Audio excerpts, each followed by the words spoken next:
Alright.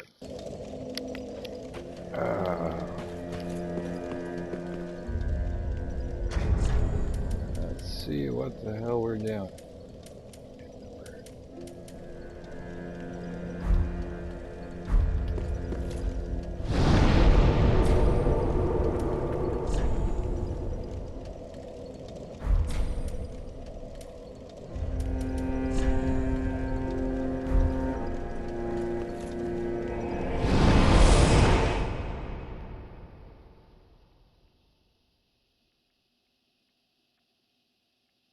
I think we pretty much cleared this area. Well, there's a few spots.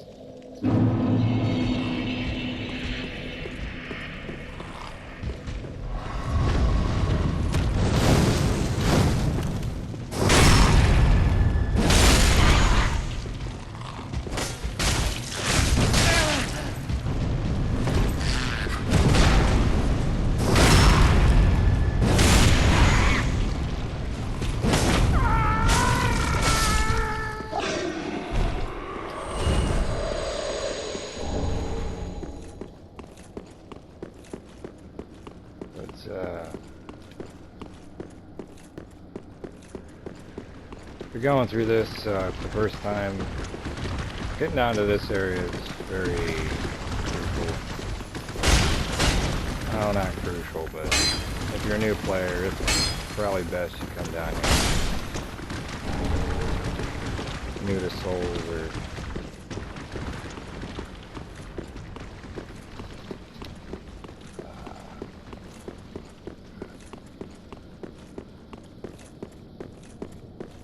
there's a lot of upgrade items, and then bone shards would be really helpful.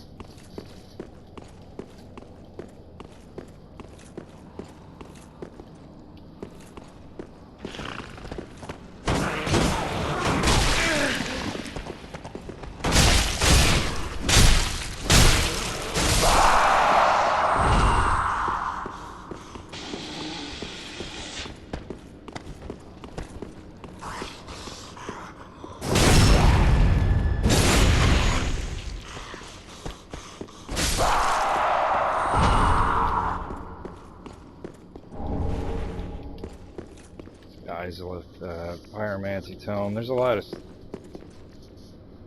homage to the first game here.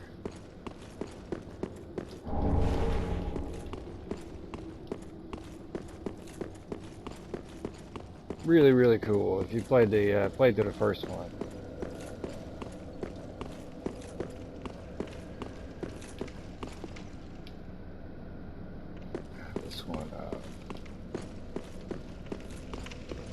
Really tries to go back and kind of connect all the little things to it. I mean, in some way it's not 100% original like the first one or Demon Souls. I mean, it is in its artwork and music and things like that, but some people criticize it for drawing from the themes and concepts of the first game. But saying how they said it's going to be the last one kind of makes sense.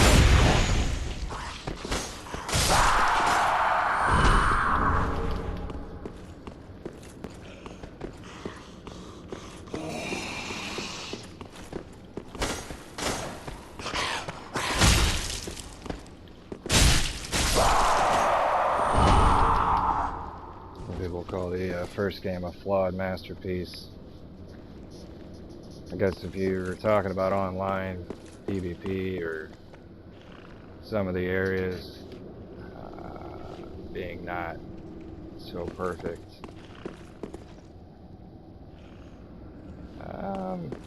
sort of what a masterpiece is. I don't know.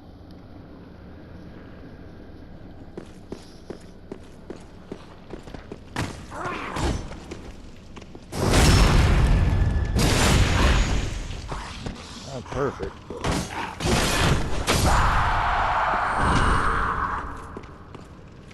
it is great.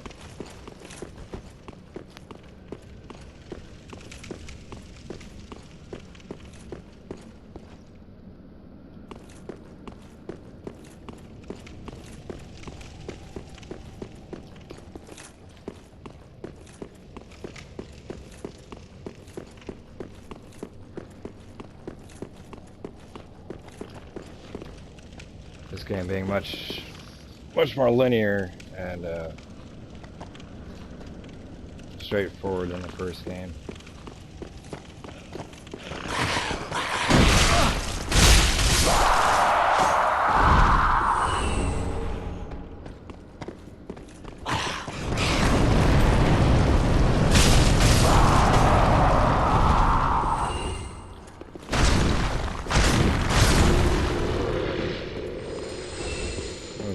There are branching paths. I mean, you can go through,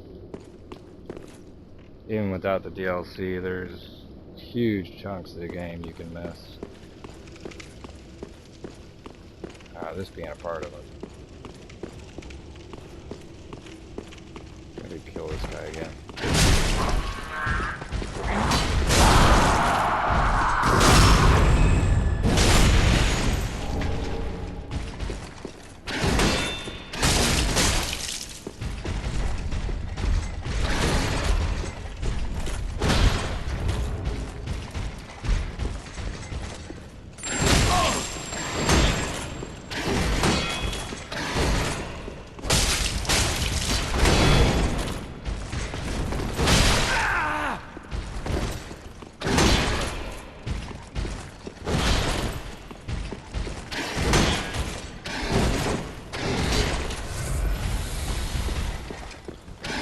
Drop anything good. Probably not. Yeah. Oh, nothing.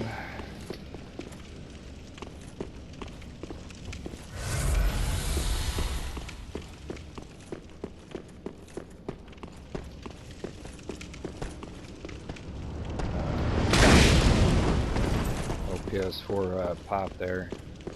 Strange. I noticed that with the Pro here is it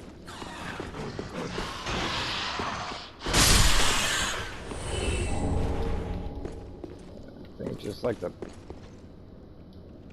pop into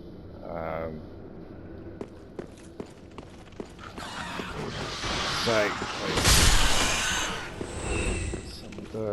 some of the rendering speed, I don't know. You turn too quickly. Sometimes parts of the whole level are not there. It takes it a second. I played this first on PC, but and the original Dark Souls, DS6.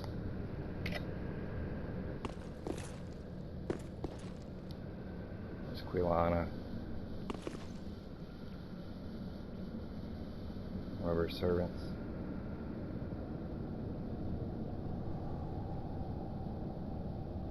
And this game is good, but it, yeah, yeah.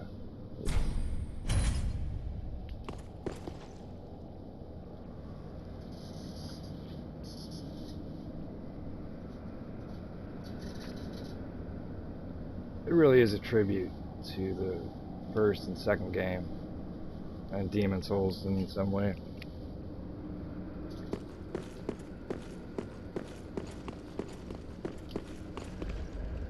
Even Bloodborne.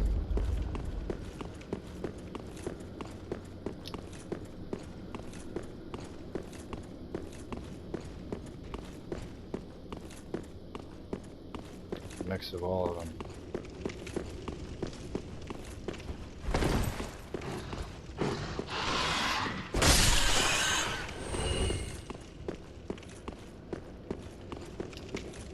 Difficulty sits somewhere, I don't know, in the middle. These games really aren't it. I mean, they're difficult, but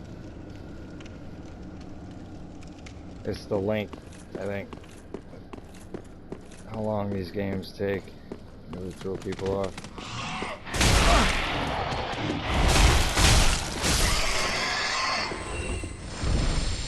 See my 26th video, so you could, you know, kind of see what I mean.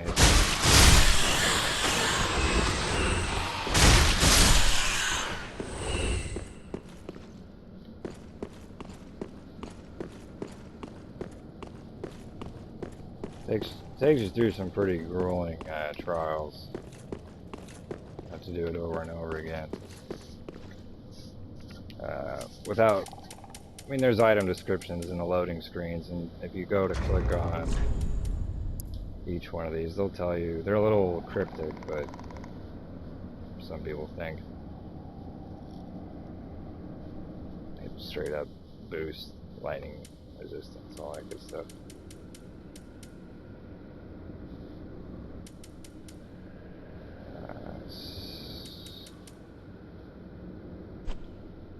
Some of the covenants, you know, they're a lot more straightforward than they were in the first game. Infusions. A lot of your lore right here is in your key items.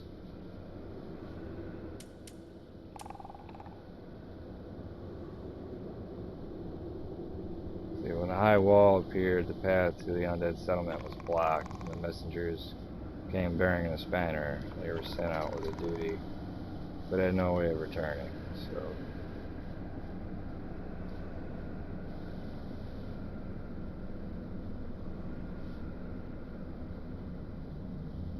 kind of piece it together.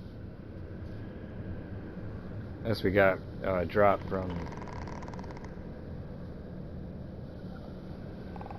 the cathedral boss, a bunch of them, kind of like a mob boss.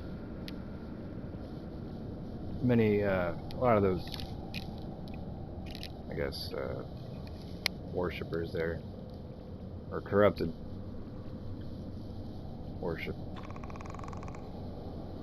Drops this.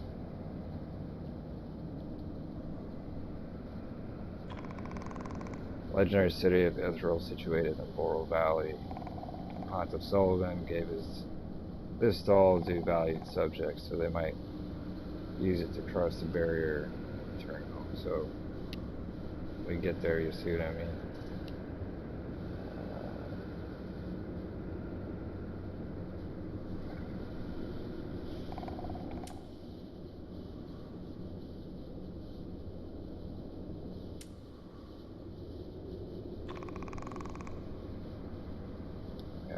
You.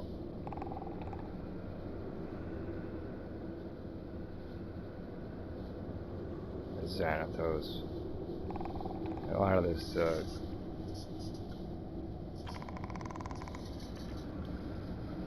ties in on the first game. And get to the old master pyromancer, learn the chaos pyromancer's advice.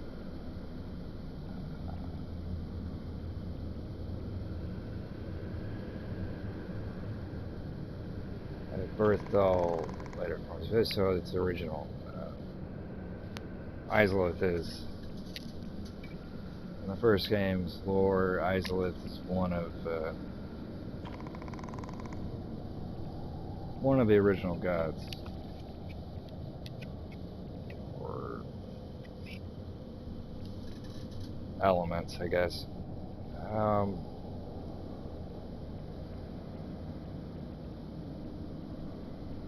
Each one being separate, kind of almost not really siding with the original, you know, the main dude. Izalith's definitely not. They're kind of their own. And if you're at all familiar with D&D and all that stuff, it fits right in. So,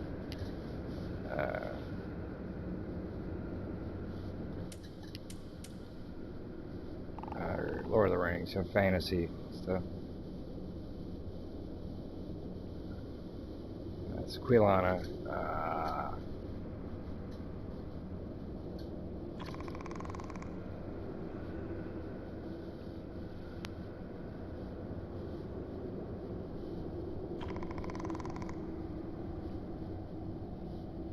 The sole surviving witch of Isless once accepted a human pupil, but after the pupil moved on, she never took another.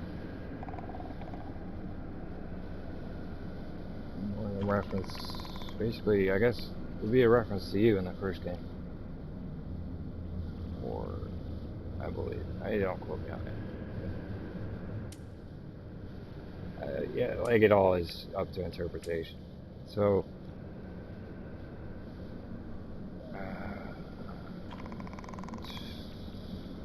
intended to teach divine protection of deacons of the deep. Later dark tales were added to his pages, such that it is now considered a thing profane. Yeah. So I mean, you learn through these. If you know, go to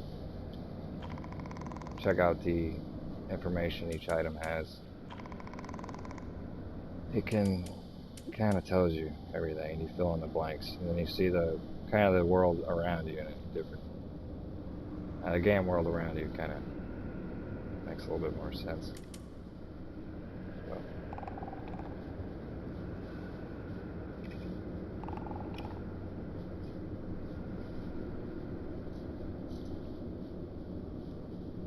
The soul of Firekeeper, so that's that lady from the beginning, or what, you know, you go back and level up with her, so Firekeeper. To it. They were,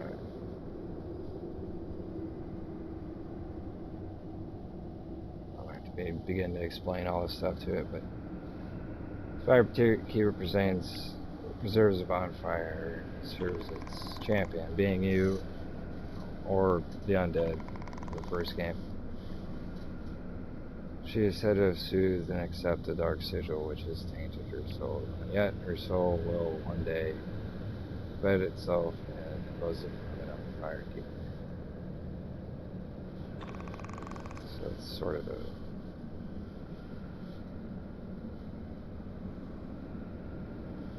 one goes another candidate is right. It goes with the tone of the game. Like the chosen undead.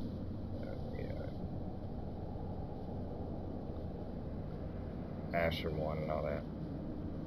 I think what confuses people is the online aspect of the game.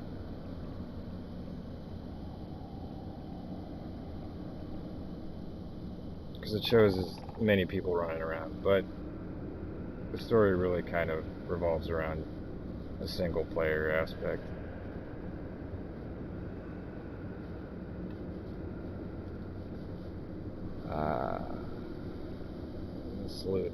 Ludlith is the only one still kind of at his throne there. You can go and talk to him. In the shrine in this game. So this we got from the Curse Route at Greatwood. And there's a story to that too. I mean, you could fight it and it's just a big weird tree boss, but there's a lot to it. It sort of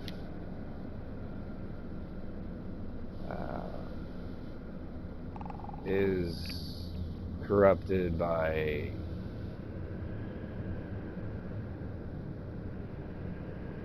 the hallowed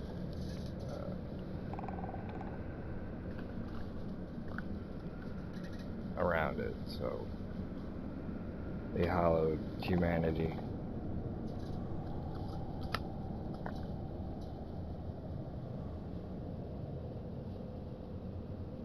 So the transposing cone would be like a medium to sort of like it says, transpose twisted souls to craft special items with their concentrated essence. Deemed forbidden by those unable to make proper use of it. So yeah, there's a lot of stuff to it. And each boss you go through, before you just use the item, you can go back and check. It gives you a paragraph, so you just kind of connect it all together. Like I said before, I repeat myself.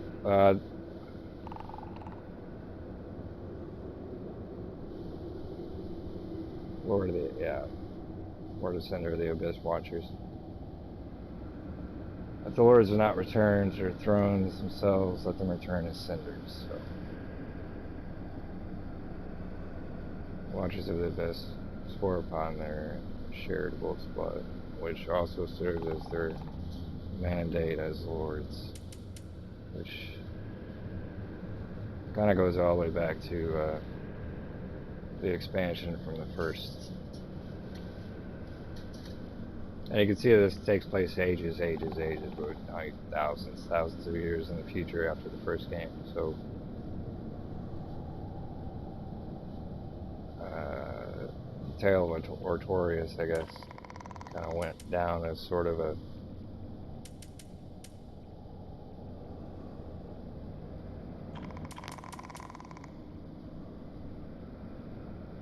it's a fable, so it gives the undead a purpose, hope, theme in that a lot.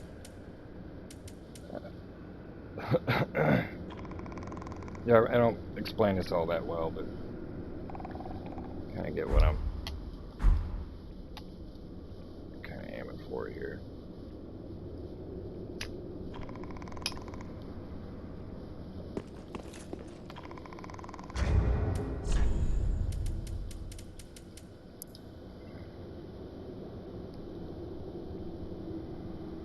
So this would be the shard soaked in Estus. I mean, it's kind of a broken piece of what you had in the first game.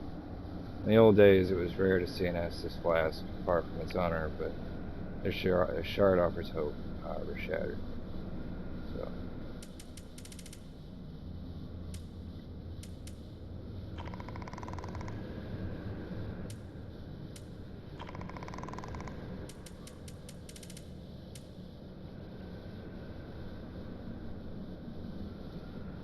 Journey of an undead has always traced the bonfires. And no journey forward was to be made without an Estus flask.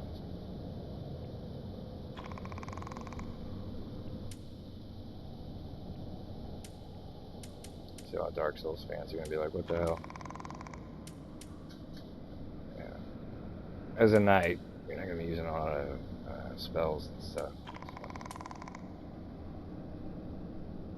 As added to this game is the magic bar fill up. In the first game, it was number of uses. So yeah, every weapon has its own description. Armor. That's where a lot of this lore comes from. Piece together each thing. There's one Alva set. It's really interesting.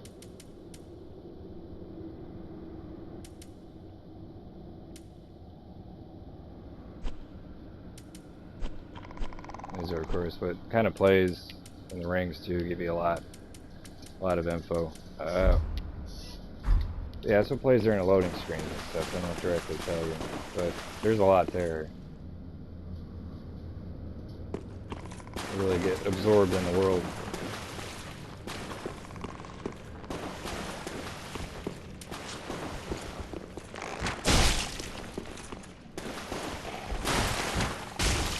These little bastards. Oh man, they were hell in the first game.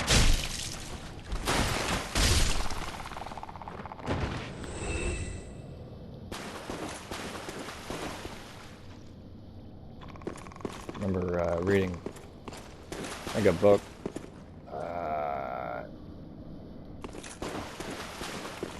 Somebody had written on the editors for the journalists that played this game, or played Dark Souls 1 when it first came out. They were given a couple weeks or a month to go through the game. original Dark Souls 1, was given to the editors a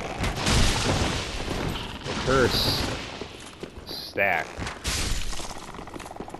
So, if I remember right, once you were cursed, I mean, you didn't just die, you were cursed. You had to reawaken. That's a particularly hairy part in that first game. Just going down to the basilisks, you would get cursed, and it would half your health, regardless of humanity or not.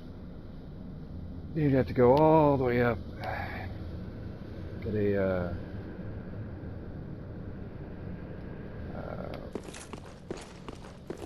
item to get yourself uncursed. And there's only two people in the game that sell the item. So it was a real pain in the ass. You get all the way down, I don't know what, like 20-30 minute walk. You'd have to walk all the way back up, give it another shot, get cursed again, go all the way back, farm the souls to get the item. And then if you got cursed, died, had to do it again. Really brutal. And back to the point, I think was the original review copy of the game had stacking curses, so it would just keep halving your health if you were to try to tough it through and go through with half health, thinking, well, I'm just going to get cursed again. It would half your remaining health, so it would half your health bar, half your health bar, half your health bar, until you had like 1 HP.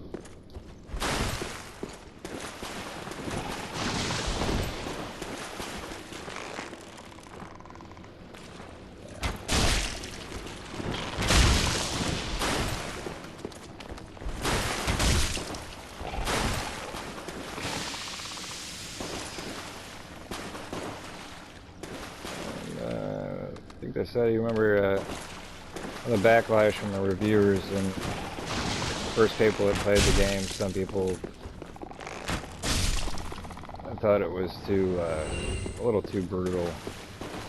And Miyazaki, the game developer, creator, the whole thing came up. Guy came up with the whole thing, just kind of begrudgingly took it out. Your curses didn't stack.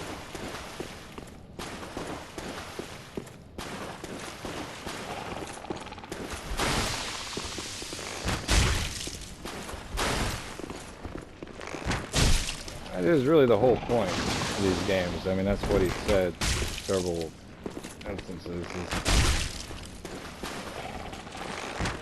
I really think, especially people that haven't played it, the difficulty is there, yeah, but like you said,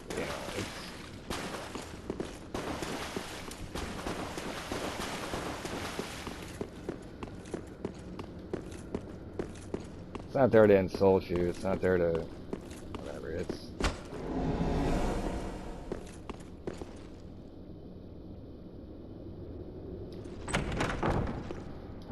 there to really ingeniously to add weight to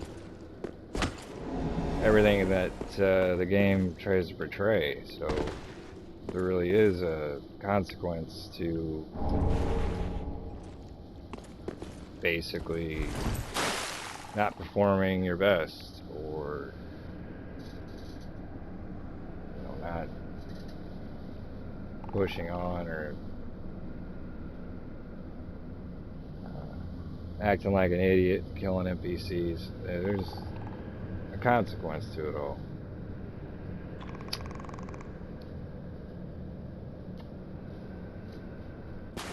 It's really what gives the game a lot of its weight, or power,